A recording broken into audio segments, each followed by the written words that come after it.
Okay, we're here at Newland's furnace again. I just want to do a quick little piece on the mineralogy and metallurgy of the finds that we've been unearthing as we excavate this this edifice. It's all quite intriguing, you know. So just starting here, I do hope the light gets this right.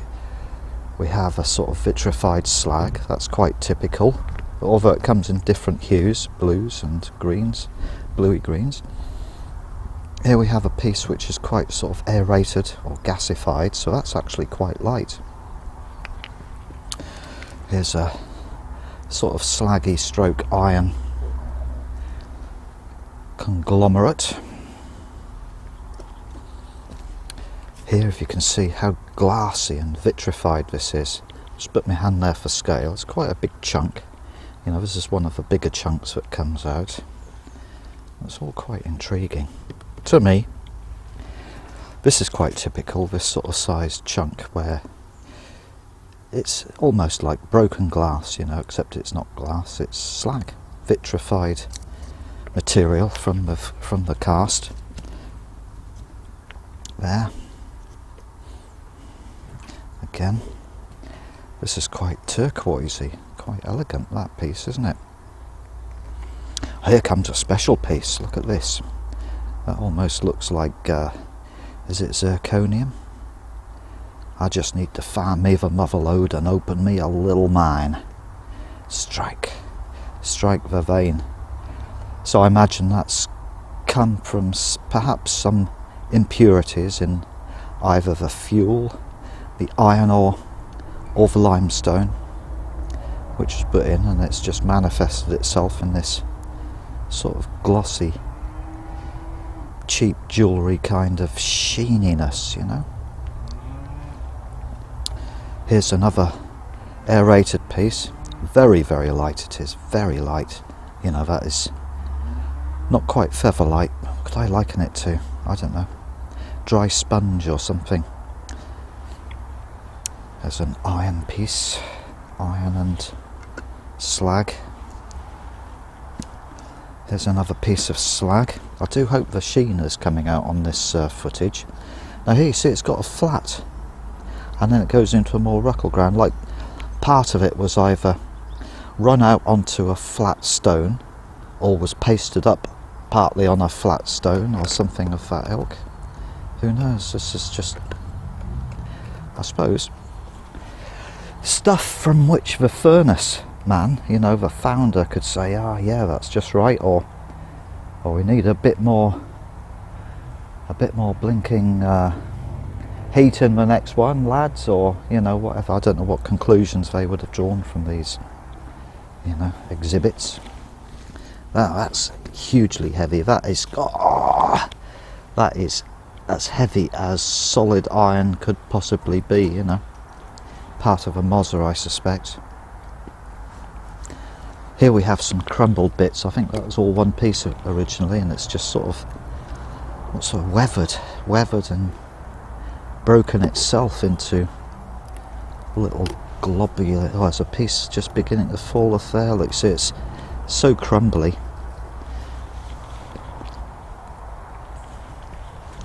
Here's another heavy, solid chunk of iron.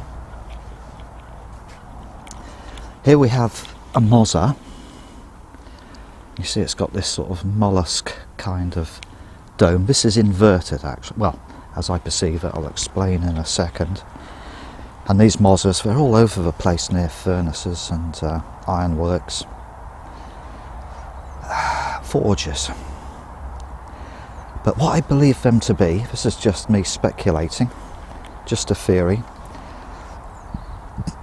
is at the bottom of a blast furnace there's a hollowed hearth or cast stone with a runnel-way leading from it, which would direct the iron out of the bottom of the furnace into the pig beds.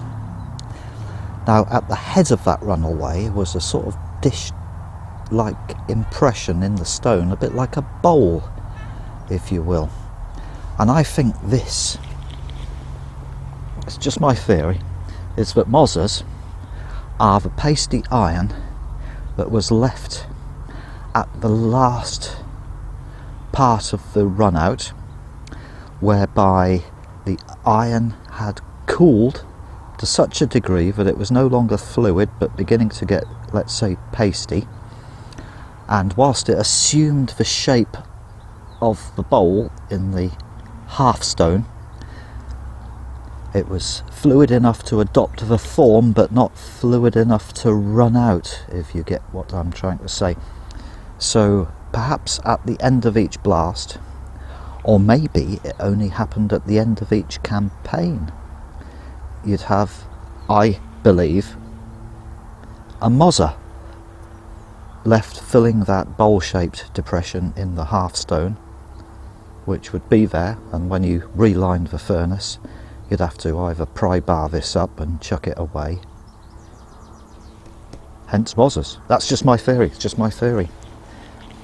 You know, all these lost arts that went with the iron industry when it died out.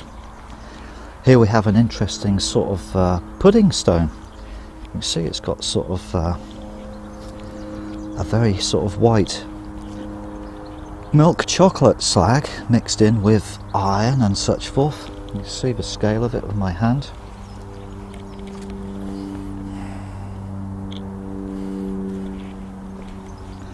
I've got some more species at home which I'll add on to the end of this clip. Now there's a bit of slag again. You see how flat and planar it is on the underside there. You know, that has been, and yet you can see the sort of the flow marks as it puddled, perhaps, you know. Perhaps it was pasty and needed sort of encouragement with a carrack, which is a kind of metal rake, just to sort of free it from the iron runnel ways, perhaps. I don't know.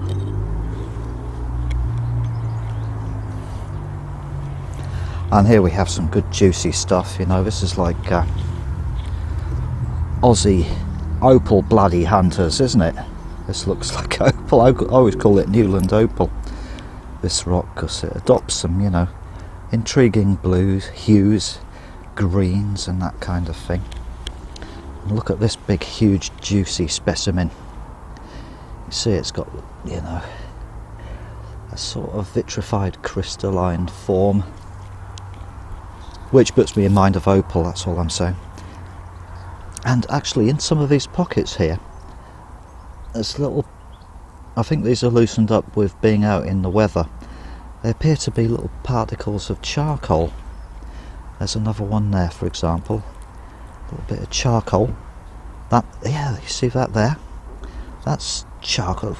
It's fibrous charcoal, I believe. You know, so whether this was an early test run at the beginning of the blast, see whether it was all hot and runny enough, or at the end, who knows, but it's actually got, should we say, live charcoal still in the brew. So there's iron, slag, this might be partially melted limestone, all of which were constituents of the blast. There's another big Mozzer with a lot of vitrified material at one end. I'll just run down this array from the other side in case the lighting was better one side or the other. We're seeing it, the pudding mix again. The Mozzer, the lump, the crumbly mess.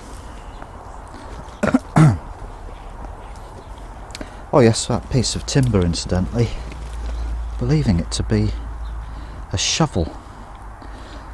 There's the handle, and this is where the wood sort of flared perhaps onto the shovel pan. We're only guessing, of course, we don't know. There's that flattened piece again. And the other bits, the zirconium. Ha! I'll find me the motherlode. So there we are, just an array of specimens from the excavations which have been conducted, like I say, over several decades now.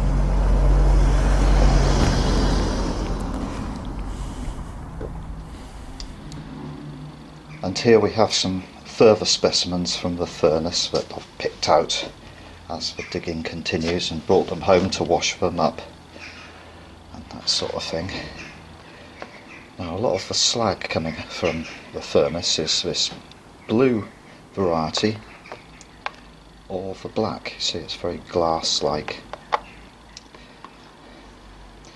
Now, does that tell us anything about the mineral content of either the iron ore or the limestone? Does the blue indicate perhaps a little bit of, or a trace element of copper perhaps? I don't know. Manganese? The black? Does that indicate, I don't know, tungsten, or... I don't know. I'm just recording these for thought and analysis. This piece, just aerated. These are the gaseous bubbles have sort of migrated through the slag and just turned it into a bit like the inside of a crunchy, you know, it's that light and aerated. Or Morteser material. Look at this. There's that sort of specularite effect again. Bit of hard slag on the underside, but gaseous and blown. This here, you can see the iron in this particular piece. What's on the other side? More solidified slag. Little nodule of iron there and there. See this iron rusty bit, but again, sort of specularite stuff.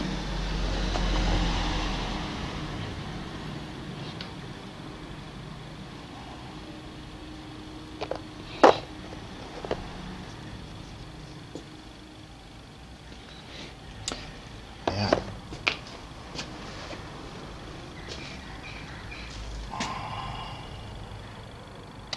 So there it is. This is the sort of material that's coming out. These bits are all washed, of course, and dried.